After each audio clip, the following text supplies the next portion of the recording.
It was a scorching afternoon in the village of Okpala, nestled in the heart of Nigeria's vast and untamed landscape. The sun hung high in the sky, burning the earth with an intensity that made even the strongest of men sweat. On this particular market day, the usually bustling village square was alive with the chaotic sounds of traders shouting, children laughing, and the rhythmic beat of drums. However, an undercurrent of tension, thick as the air itself, hung over the marketplace. The villagers were in an uproar.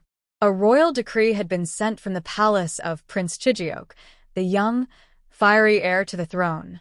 The prince, whose heart burned with ambition and a hunger for power, had ordered the collection of taxes that the villagers could barely afford. It was the third such decree in as many months, and the people had had enough. Many had already seen their homes repossessed, their crops taken, and their cattle seized. The elders had warned them to be patient, to endure the harshness of the prince's rule, but today, something in the air felt different. The men of the village, tired of bending their backs and offering their hard-earned wealth, had gathered at the square.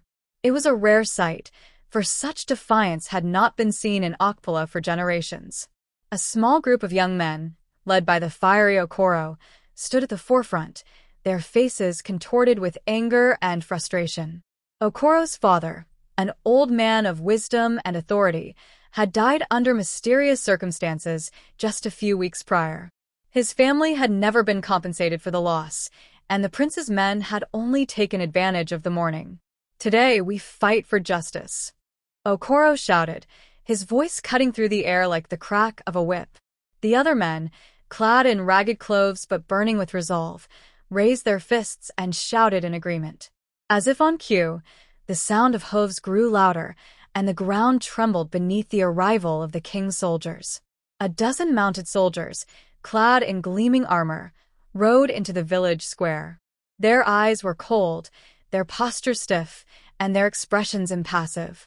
At their head rode Prince Chijioke himself, his face a mixture of arrogance and disdain. His ornate clothing, rich in colors and fine embroidery, shimmered under the hot sun. He rode with the air of a man who believed that his word was law, that the people would bow, as they always had.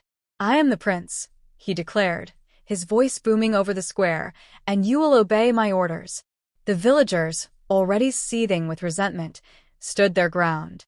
Okoro stepped forward, chest heaving, his eyes blazing. "We will not bow, Prince Chijioke," he spat. "Not anymore. We are tired of your demands. We are tired of being treated like slaves in our own land." The prince sneered, drawing his sword from its sheath, the steel reflecting the sun's cruel rays. "You speak of disrespect, but it is you who dishonor me," he said coldly.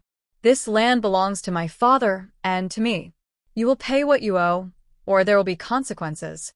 With a swift motion, he waved his sword in the air, signaling his soldiers to advance. The tension snapped like a brittle twig. In an instant, the square erupted into chaos. The villagers, armed with nothing but crude tools, their hands shaking but their spirits unyielding, charged at the king's men. Okoro swung a rusted hoe with all his strength, clashing against the soldiers' spears and shields. His rage surged like a tide, and he fought with everything he had, each strike fueled by the injustice of his father's death and the suffering of his people. The soldiers, trained and disciplined, fought back fiercely, but their cold tactics could not quell the fire in the villagers' hearts. The square, once filled with the vibrant hum of trade and life, was now a battleground, echoing with the clatter of metal and the cries of men determined to reclaim their dignity. Prince Chijioke watched from his horse, his eyes wide with fury. "Cowards," he shouted. "You think you can defy me? You are nothing." But Okoro, with blood staining his clothes and fire in his eyes, didn't falter. "We are everything," he screamed back as he struck down one of the soldiers. "We are the ones who toil. We are the ones who bleed for this land." The clash of men and weapons continued for hours. By the time the sun began to dip low, painting the sky with streaks of orange and red, the villagers had pushed the prince's soldiers back. The battlefield was littered with the fallen, some wounded, others defeated, but their spirit had not been broken. Prince Chijioke, now realizing the power of the people he had oppressed, withdrew with his soldiers, retreating to the safety of the palace. Okoro stood amidst the carnage, breathing heavily, his fists clenched in triumph. The villagers, exhausted but victorious, gathered around him. They knew that the battle had only just begun, but it was the first step in reclaiming their power, their pride, and their land.